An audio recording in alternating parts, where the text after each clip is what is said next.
Hello class 12। आज हम पढ़ेंगे पहलवान की ढोलक। रचनाकार हैं फणीश्वर नाथ रेणु। फणीश्वर नाथ रेणु जी हिंदी साहित्य में आंचलिक उपन्यासकार के रूप में प्रतिष्ठित हैं और इनकी आंचलिकता की अवधारणा ने कथा साहित्य में गांव की भाषा, संस्कृति और वहाँ के लोक जीवन को केंद्र में ला खड़ा किया।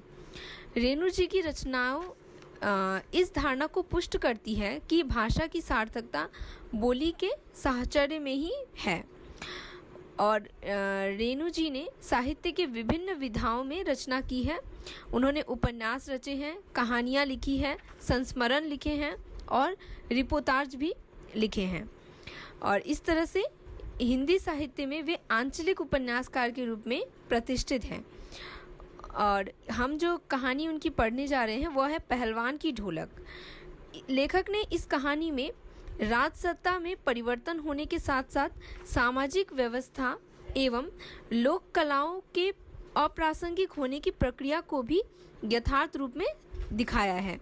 किस प्रकार से राजसत्ता में परिवर्तन होने के साथ सामाजिक व्यवस्था में परिवर्तन होता है और लोक कलाएं, जो लोक की जो प्रचलित कलाएं हैं, कुश्ती हो और भी अन्य संगीत हो, वे सब कैसे अप्रासंगिक होने लगती है, मतलब प्रसंग में नहीं रहती है, उसे दिखाया गया है। और पुरानी व्यवस्था में परिवर्तन होने के साथ ही यहाँ दिखाया गया है कि किस तरह से लुट्टन पहलवान जो है वह भुखमरी की स्थिति में आ जाते हैं और वह न केवल अपना अस्तित्व, अपनी लोक कला जो है ढोलक के बोल द्वारा उसे बनाए रखने का प्रयास करते हैं, बल्कि उससे भूख और महामारी से दम तोड़ रहे गांव को भी वे मौत से लड़ने के लिए ताकत देते हैं और अंत में महामारी के चलते वह यह सब समाप्त हो जाता है और एक लोक कलाकार व्यवस्था के दबाव में आकर वह भी टूट जाता है और वे भी चल बसते हैं। इस तरह से इसे दिखाया गया है, अर्थात पूरी कहानी के माध्यम से हमें ये बताया गया है कि किस तरह से व्यवस्था में बदलाव होता है, किस तरह से व्यवस्था बदलती है तो कितने ऐसी अच्छी चीज़ें होती है जो कि समाज में अच्छी होती है पर वे भी बदल जाती है और वे नष्ट हो जाती है, वे लुप्त हो जाती है। तो उस तरह से यहाँ जो है, जो पहलवानी जो कला थी, पहलवानी का जो नियम था या जो प्रथा थी, वह किस तरह से नए राजा के शासन आने पर वह बदल दी जाती है और उनकी स्थिति किस तरह से बिगड़ जाती है और वे गांव में पहलवानी सिखाना चाहते हैं पर गांव में वे पहलवानी नहीं सिखा पाते हैं। क्यों? क्योंकि गांव में सबके पास इतना अर्थ नहीं है, इतना धन नहीं है कि वे भरपेट खाना खा सके और पहलवानी का अलग से वह खर्च उठा सके, क्योंकि वह खेत पे काम करके वे लोग अपना गुजारा करते हैं जैसे तैसे। तो इस स्थिति में वे अपना गुजारा ही चला पाना उनके लिए मुश्किल हो जाता है, तो अलग से वे पहलवानी सीख पाए, किसी कला को ग्रहण कर पाए, यह स्थिति में वे नहीं रहते हैं। और गांव में जब महामारी आ जाती है तो महामारी की स्थिति में यह और भी मुश्किल हो जाता है और जो पहलवान जो होते हैं उसके दोनों बेटे होते हैं, वो भी इस चक्र में आ जाते हैं और उनकी भी मृत्यु हो जाती है।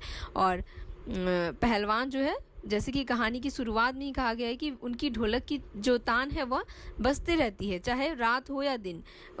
उसकी ढोलक के तान से ही लोगों को साहस मिलता है और वे इस महामारी की स्थिति में भी वह उसे लड़ने के लिए उन्हें ताकत मिलती है। पर एक दिन ऐसा होता है कि वह ढोलक बजना भी बंद हो जाता है, अर्थात वे चल बसते हैं और उनके चले जाने के साथ साथ यह जो ताकत मिल रही थी गांव वालों को वो भी चली जाती है। तो किस तरह से व्यवस्था के बदलाव से किस तरह से समाज में बदलाव आता है, किस तरह से लोक कलाएं, हम अपने समाज में भी देखेंगे कि कितनी सारी ऐसी कलाएं हैं जो कि चाहे वह संगीत हो, लोक संगीत है और या फिर नृत्य हो, लोक कलाएं अनेक तरह की है, उन सब का किस तरह से अब वे सब लुप्त होते जा रहे हैं। उनकी जगह अभी पाश्चात्य के जो संगीत हैं उन चीज़ों ने ले ली है और इस तरह से यह जो लुप्त हो रहा है, ये जो हानि हो रही है हमारी समाज की, इसे ही एक तरह से लेखक ने दिखाने का प्रयास किया है और इस कहानी के माध्यम से वह यह कहना चाह रहे हैं। तो इस कहानी का मूल भाव यही है। और जो शाब्दिक जो वर्णन है वो आप जब पाठ को पढ़ेंगे तो उसे आप शाब्दिक वर्णन के रूप में आप पढ़ सकते हैं।